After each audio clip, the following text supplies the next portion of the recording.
Hey guys, Tomboy601, and today I want to do a little bit something different. It's the 75th anniversary of D-Day, probably one of the most historic days in all of modern times. It really changed the world, and changed the course of world history, and we've seen it a ton in films and in games, so I wanted to take a look at D-Day, but through the eyes of video games. So I went out and played through 3 different D-Day missions in games that I could get my hands on. That'd be Call of Duty 2, Medal of Honor Airborne, and COD World War II.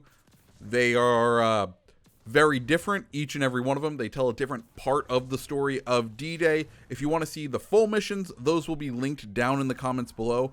But I just want to take a look and go through D-Day and just show some history as it is shown by games. So let's begin. The operation is known as Neptune, was the code name for D-Day. It began on the night of June 5th.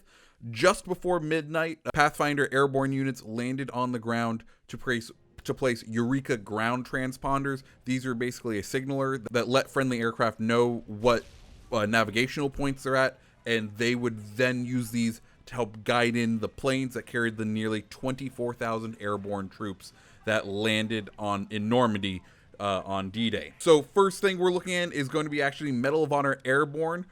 In this game, we follow along with the 82nd Airborne. Now, the 82nd Airborne's drop, they were called Mission Boston. It began at approximately 1:51 a.m.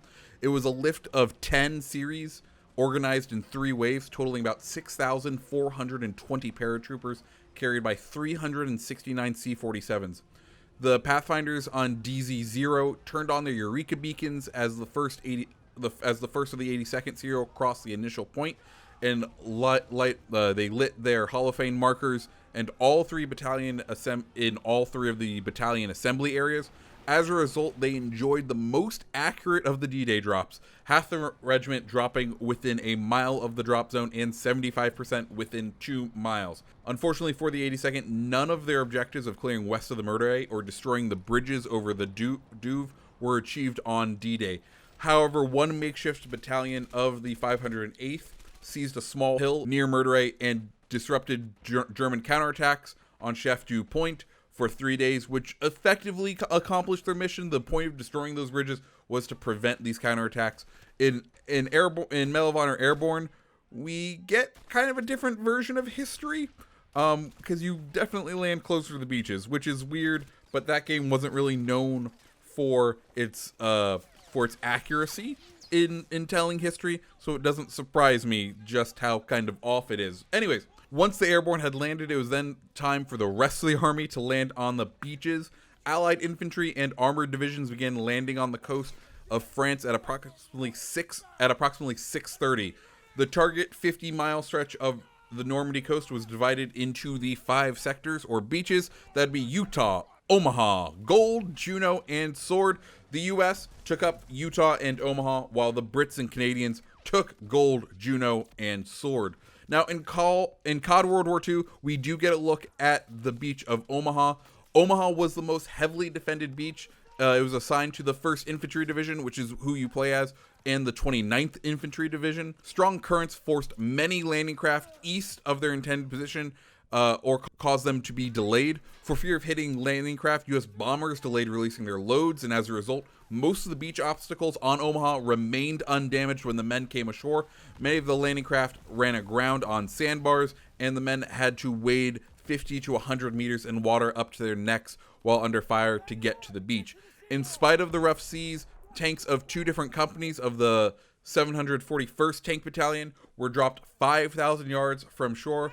Of the Hobart's funnies, 27 of the 32 flooded and sank. Some of the tanks were disabled on the beach, and they continued to provide covering fire until their ammunition ran out or were swallowed up by the rising tide.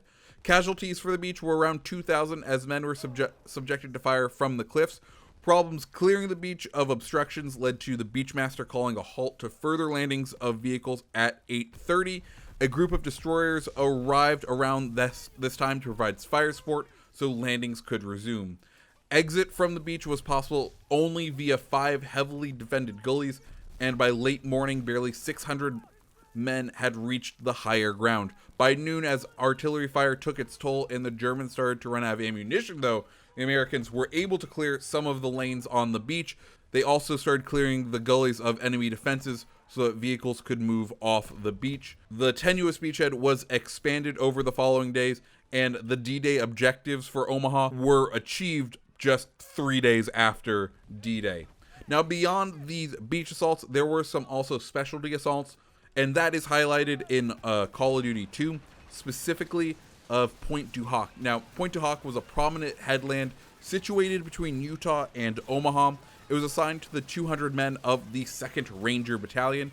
Their task was to scale the 30-meter cliffs, that's about 100 feet, with grappling hooks, ropes, and ladders to destroy the coastal gun battery located at the top. The cliffs were defended by the 352nd Infantry Division of the Germans and some French collaborators, and they were all kind of firing from down above. Now, Allied destroyers, the Satterlee and the Talbot, provided fire support. After scaling the cliffs, the Rangers discovered that the guns had already been withdrawn. They located the weapons unguarded but ready to use in an orchard about 550 meters south of the point and disabled them with explosives. And shout out to Call of Duty 2, because this is actually modeled in the game and done fairly correctly compared to the other 2 versions of D-Day we've gotten in video games so far. So good for them. And yeah, guys, that is World War II. That is D-Day as told by our current video games. I just think it was cool to kind of look at what this day brought and how we represent it right now in games. And who knows, someday soon we may get a more realistic or a newer or a better version of D-Day. But it's a pretty incredible day, and I think we owe thanks to all those veterans who went through it. Anyways, guys, that's my video. I hope you guys have a great rest of your day. If you like this video, go ahead and hit the like button, hit the subscribe button. See ya.